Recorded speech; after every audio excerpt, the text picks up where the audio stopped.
CeeDee Lamb was very clear when talking to the media, and he said it best.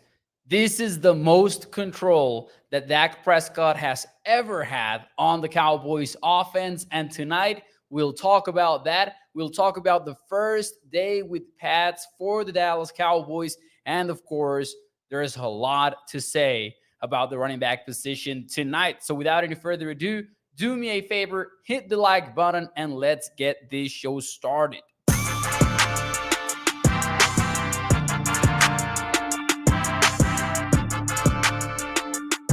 What is up, everyone, and welcome into A to Z Sports Dallas Prime Time. I am your host, Mauricio Rodriguez, streaming with you live every Sunday through Thursday night at 8 p.m. Central here on Dallas On Demand Sports Talk Network.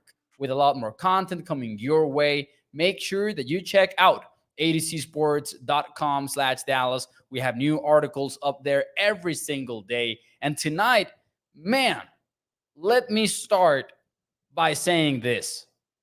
The sound of Pats hits different.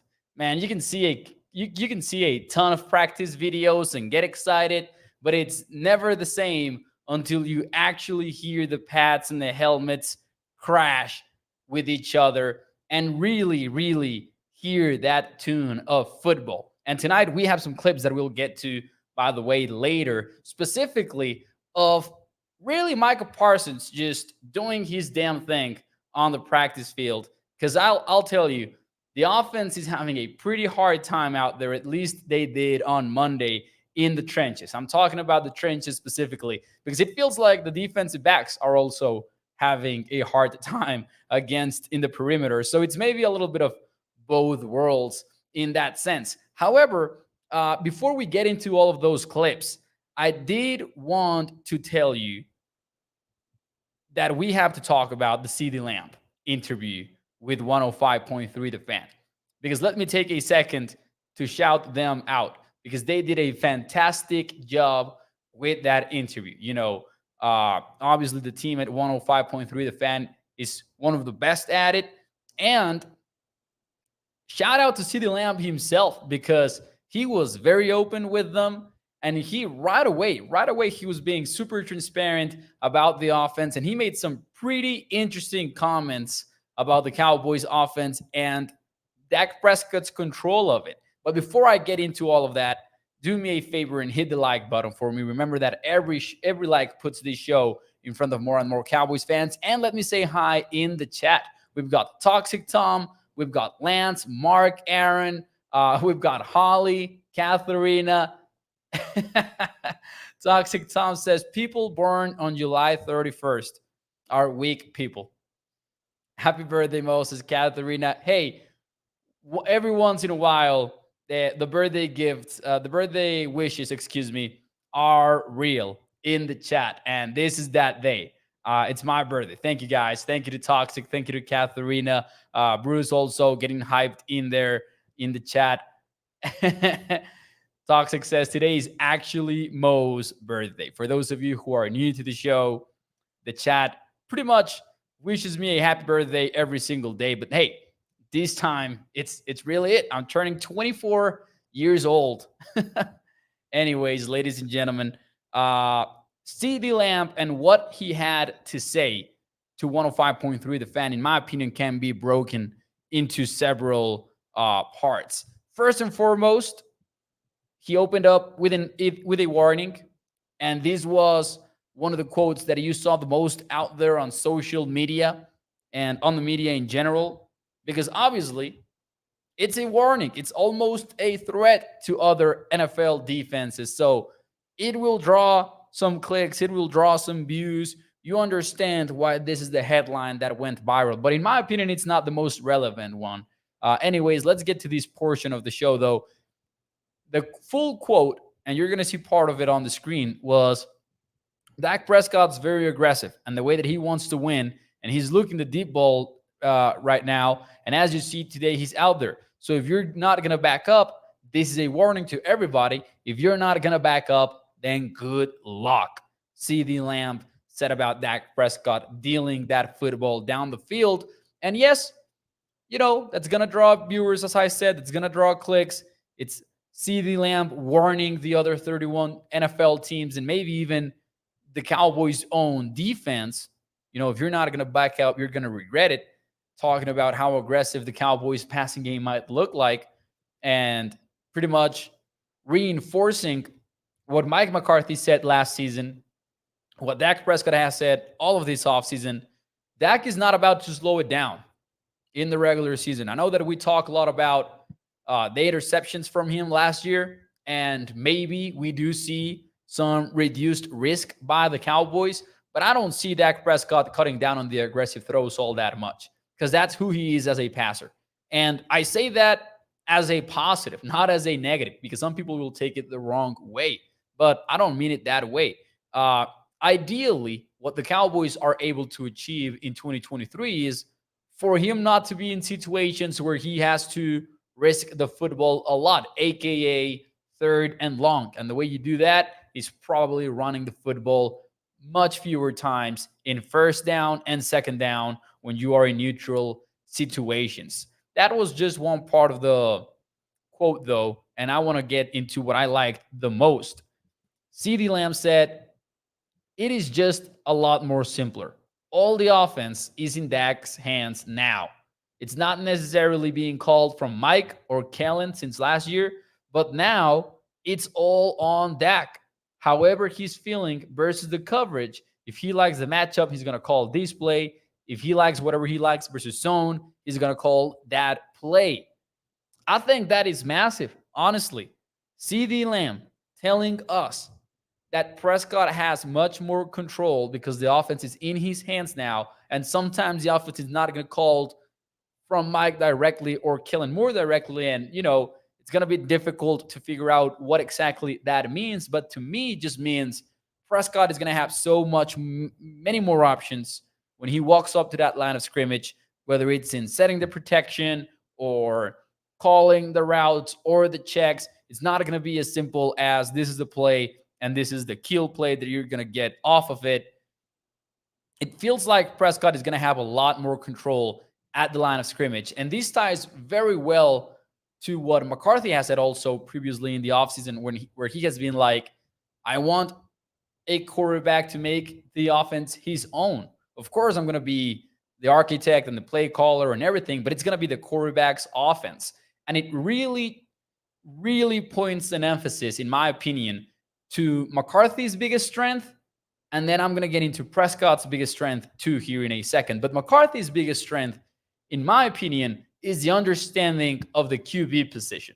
And we talk about the QB school. We know that he's worked with Aaron Rodgers. We know that he got to work early in his career with Joe Montana when he got out of San Francisco. And he has a deep understanding of it.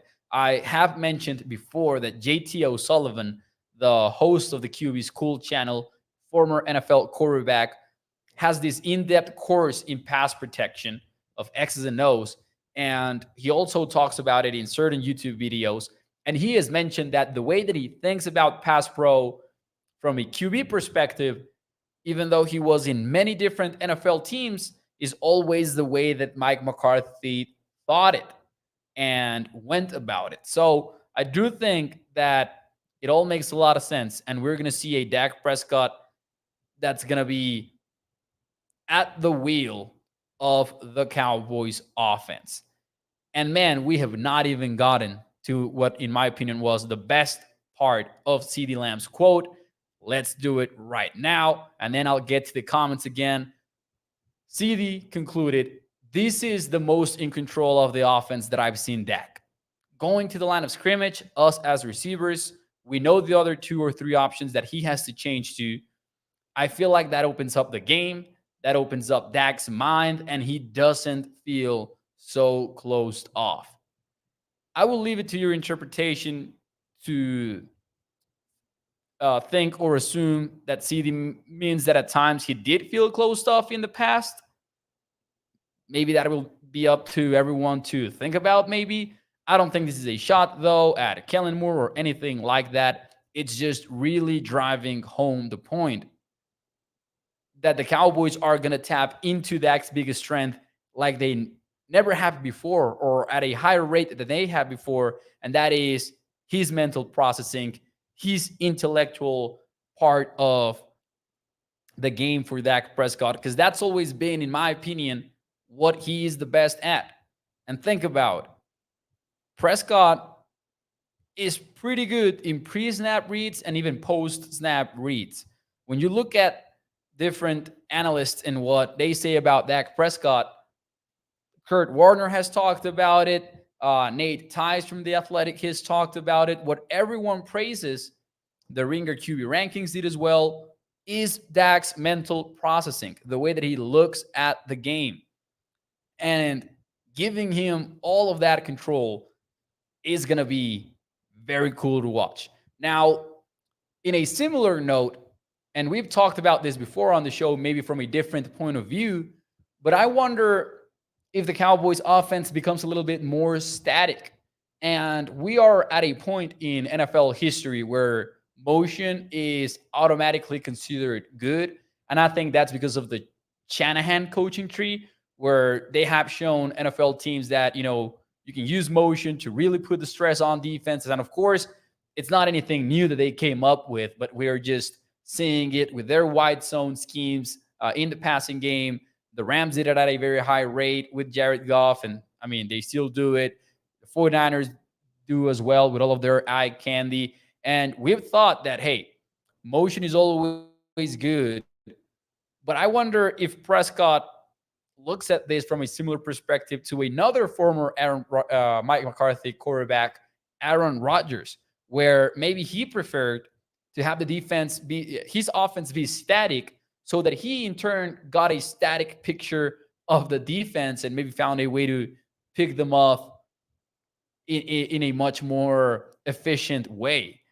And I wonder where Prescott and McCarthy are going to land, because if you look at his tendencies as a play caller, usually McCarthy has been below average when it comes to motion rate. So that is maybe like a very small detail, and it's important, but it's something that it's just one of the many things that I think about when I hear about Prescott having much more control. And I'm excited about that. I'm very excited about that. Okay, rant over. Positive rant over. Let me get into the chat here really quickly, though. Thank you all for your birthday wishes. I really appreciate it. I saw some of them from the corner of my eye. I saw even some party emojis. I do appreciate it too a lot. Thank you so much. Let me shout out some of you guys. We had Ines. We had Mitesh with the birthday wishes. SLH. Thank you to Gilbert. Mark Aaron. Happy birthday from Holly. Thank you. Sugar Daddy Williams too. I appreciate you guys. Hey, every once in a while, it will actually be my birthday. Shout out to Tyler Browning, who started that YouTube chat trend of the daily birthday wishes. Let's see, though. Toxic Tom says, this is the first time in over a decade that the offense and on and off the field is one cohesive unit. Amazing what happens when you let your coach do their job. I say cut. Joseph says Jenkins Gaming. They're calling for Kelvin's job, apparently. Who else here? We finally have the stench of the Jason Garrett, Scott Linehan, and Kellen Moore era Bush out of the pyre, says Bruce got the toxic use. Let's see. Gregory says Dak should call the plays under center and limit defensive substitutions and use the play action around 90% of the time. And that might be a little bit of a high number there. Oh, man, more birthday wishes. I appreciate y'all. Gregory, Travis, Jenkins, Philip over at Facebook, and Rima. Thank you to Rima Patino for her birthday wishes. I appreciate it as well. So that is what CeeDee Lamb had to say.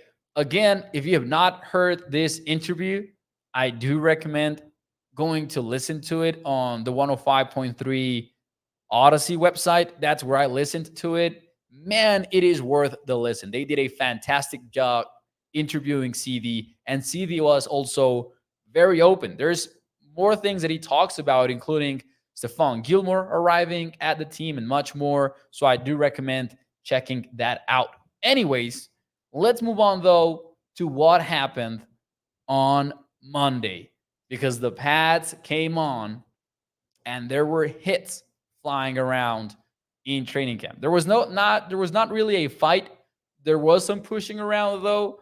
Not really a fight. Mike McCarthy talked about it today in the press conference. He said that he really wants his Cowboys team to be very mature and not mess up, basically.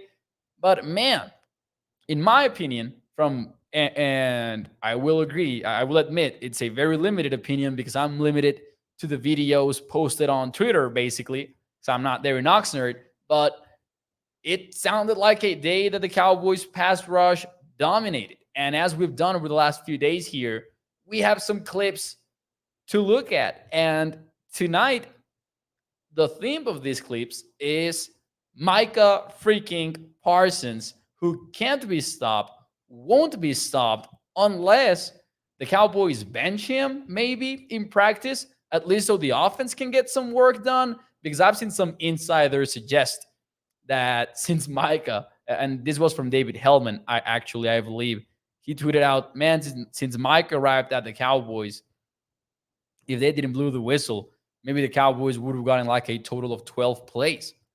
Let's look at this one where Micah is on the left tackle side of things against Tyron Smith, and he basically Reggie White's Tyron Smith.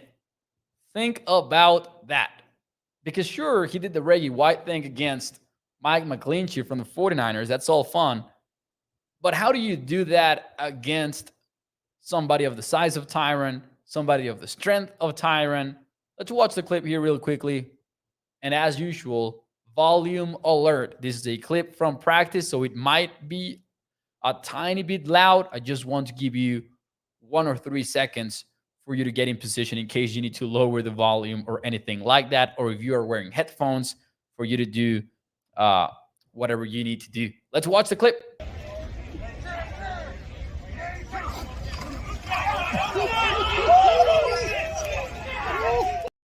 Man, that was just Micah being Micah, man. I'm going to play it again for those of you who maybe missed it. Again, on the left tackle side of things, Micah Parsons doing his best impression of Reggie White.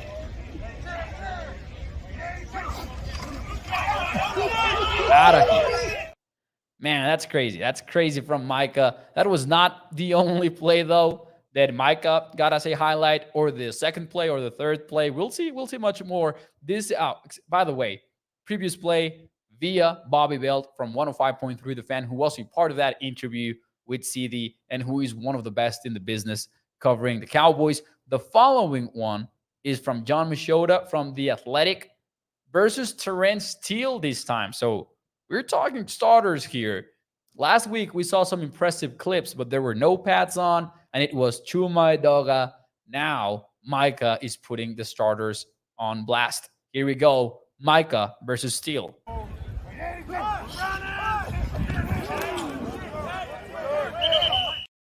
Just too fast for them. He really is. But what I liked the most, perhaps, was the fact that we were still seeing so many formations in which Micah and DeMarcus Lawrence are on the same side of the formation. Now, this is not new at all, but I think we're going to see more and more and more of it. And what allows the Cowboys to do that too, let's not underestimate this, is who the Cowboys have on the opposite side. Whether it's Dante Fowler, whether it's Armstrong, whether it's Sam Williams. Because if you had a weak defensive end room in terms of depth, maybe you wouldn't be too comfortable putting Micah and D-Law on the same side as consistently as the Cowboys have. This is a stunt from them too, by the way, on the left tackle side of things again. And this is from Mike Leslie over from WFAA.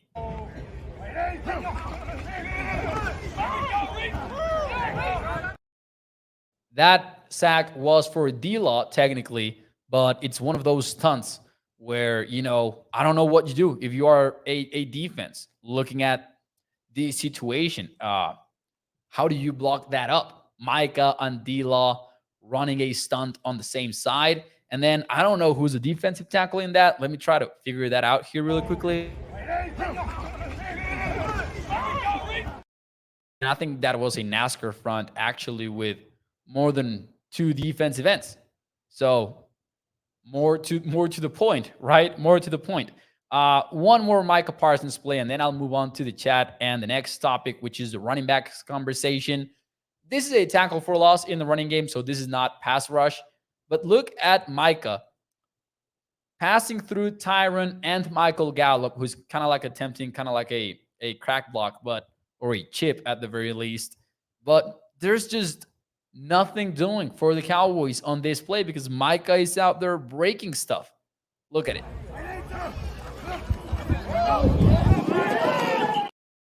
Damn. That's just on another level, man. On another level. Let's see what you guys have to say, though. This is also honing Mike McCarthy's play calling going against a top defense's Lance. And he actually joked about it today in the press conference. He said, when the defense makes that kind of play, I just put my head coach hat on and say, yeah, that's my defense. Mike McCarthy is quite funny in those press conferences. I think that's a very underrated aspect of him. Oh, no, says Toxic. He cannot do that to the senior citizens like that, talking about Tyron Smith, which is cruel, obviously. Micah is a grown man, says Joel. Lance says it's friggin' crazy. Jenkins Gaming, man, saying what I think many of us thought about today. They need to let Parsons rest till September. Like, listen, the only reason why you wouldn't do that, based on what we've seen so far, is Micah won't let you. Probably. He will not allow you to sit him on the bench. It's not going to happen. Let's see. I don't have overshown highlights for you today, though. I to be honest, I didn't see many, not in a way that, he didn't have, because maybe he did have. To me, the overshown highlight so far is that linebacker drill that I mentioned on Thursday, I think, where they just hitting a dummy and then moving on to the tackle with some lateral movement involved.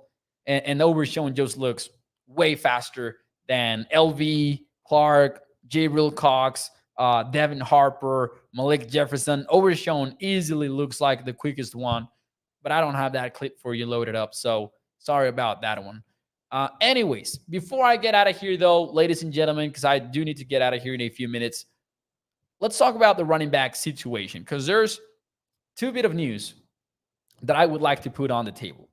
First and foremost, the Ronald Jones suspension. It's 2 games. He violated the PED policy from the league, which means obviously performance enhancing drugs. He is out for 2 games. And in my opinion, that pretty much ends his chances of making the roster, to be honest. Do you agree or disagree with me? Let me know in the chat. What do you think about this whole thing? And you might think, hey, it's 2 games. What are we talking about? Chill out, Mo. It's not going to happen. But here's my logic. I have not been high on Rojo since they signed him. So that's my disclaimer right now. And I think that he was facing a very uphill battle right from the start. Here's how I look at it. Malik Davis, Rico Dowdle are clearly on these coaches' radars. Rico Dowdle made the roster over Malik Davis last year. And then when he got hurt, Malik Davis, when Rico got hurt, Davis did a pretty decent job, and he's been having a decent offseason as well. And then after that, you have Deuce Vaughn and you have Hunter Lipke. I'm not going to say that I know that those 2 are better than Rojo, because we have no way of knowing that. And Deuce Vaughn is just now getting involved in the Cowboys offense. But I do know they're different type of backs and that they have something going for them in that sense. Like Deuce, obviously, is a draft pick, and judging by the way that the Cowboys do things, even as a 6th rounder, the Cowboys are likely going to want to carry their draft pick. That's how they do things usually, for the most part. When they do cut draft picks, it's usually a seventh rounder that we're talking about, not a sixth rounder. And those, his size is an issue, but he's a different type of player that has this playmaking ability because he's super explosive. He might be fun as a receiver. They might find a special role for him. And who knows? Maybe he does get involved some way, somehow as a returner, even though Kevontae Turpin looks like the clear-cut favorite for that after a Pro Bowl season, and judging by the fact that he is having a solid start on offense over in training camp as well. Having said that, Hunter Lipke is a bigger sized back, 238 pounds, 6'1", I think is his height. He has the fullback type body. If the Cowboys want to carry a heavier type of back, Hunter Lipke could be their guy. And then this is where it all kind of like fits together for me in saying what I'm saying about Rojo being out of the running back battle is Mike McCarthy talked about this battle not that long ago, last week. And he talked about special teams being the determining factor. He said, man, we have similar backs, and what it's going to come down to really is having a role on special teams. I'm paraphrasing a little bit there, but that's what McCarthy essentially said. And Rojo has not played on special teams since 2019. That doesn't mean that he cannot do it, because obviously it means mostly that he had a somewhat of a bigger role on offense. But I'm not really sure who Rojo is. Over the last couple of years, he has less than 22 yards per game. He played 22 games and had under 180 yards, something like that, rushing. I'm not sure that Rojo is the guy that we think about, because I think that we think about the Ronald Jones that won the Super Bowl with the Tampa Bay Buccaneers in 2020. I don't think Rojo is that guy, personally. So who knows what they end up doing? It is going to allow, so I don't think that they're going to cut him tomorrow or anything like that, because I don't think that you would. I think that you would keep him on the roster. He's going to be suspended anyway, so you're not going to have any issue kind of like sneaking him into the 53-man roster or anything like that, because he's going to be suspended. But I just don't know, other than as injury insurance, I don't see him beating Malik Davis, Rico Dowdle for the number 2 spot. And on a similar note, and let's see what you guys think actually before whether you agree or disagree. Bruce says, I agree. Catherine says, agree. Get rid of him. Joey Bello agrees. Jenkins says, I would re-sign Zeke and then keep him. Oh, interesting. SLH says, let's get Cook or trade for Jonathan Taylor. Wouldn't that be the dream? Toxic says, disagree. He won't count against the roster anyways. Hold on to him and see how the running back looks after camp. Injuries do happen. I will agree to that. I will say that. Injury insurance, let's do it. I'm not against it at all. Rojo has been around for years as Phillip and has never really performed as a top-level back. And this PED to his resume, I say bye-bye, Rojo. And Inez says, agree. That's how I feel right now. And then last but not least, I do want to say, I feel like Rico Dowdle is making the roster. I didn't add him in my first couple projections, but today was the second time in the offseason that McCarthy gives Rico a significant shout out. Back in phase 3 of the offseason, it was something like, hey, don't forget about Rico, he told reporters. And that was it. Like, he just said that at last year. He did a good job for us before he got hurt. He got hurt by week 5. And that was it. But then today, on Monday, the first day of pads, he was asked again about the running back situation. And he said, I'm loving Rico Dowdle. That's what he said via Michael Gelkin, via Clarence Hill over on Twitter. I am loving Rico Dowdle. And he's excited about him. He also mentioned Malik Davis, and he mentioned that Davis is taking the jump that you want to see from him. So it's going to be a fun battle. But all I'm saying is this coaching staff is much higher on Rico Dowdle than the fans are. Because right now, most projections have Malik Davis over Rico Dowdle. And I would start changing that. So let's be in the lookout for that battle growing and growing over the next few weeks. Anyways, guys, that will be it for me tonight here on the show. Do me a favor and hit the like button for me. Remember that every thumbs up puts this show in front of more and more Cowboys fans. And as always, to also remember that we are live every Sunday through Thursday night at 8 p.m. Central here on Dallas On Demand Sports Talk Network. Do not miss the show. And also check out the website at a2csports.com/Dallas. Thank you to everyone for tuning in. Thank you to Mark, Aaron, and everyone else who dropped their birthday wishes on the chat. Do not drink too much juice tonight, says Toxic Tom. No juice, as Troy Barnes calls it in community. That's a great show. Thank you to Gregory. Thank you to Ines. And thank you to everyone for the birthday wishes. Don't worry, I will be responsible, ladies and gentlemen. Thank you so much, and see you tomorrow.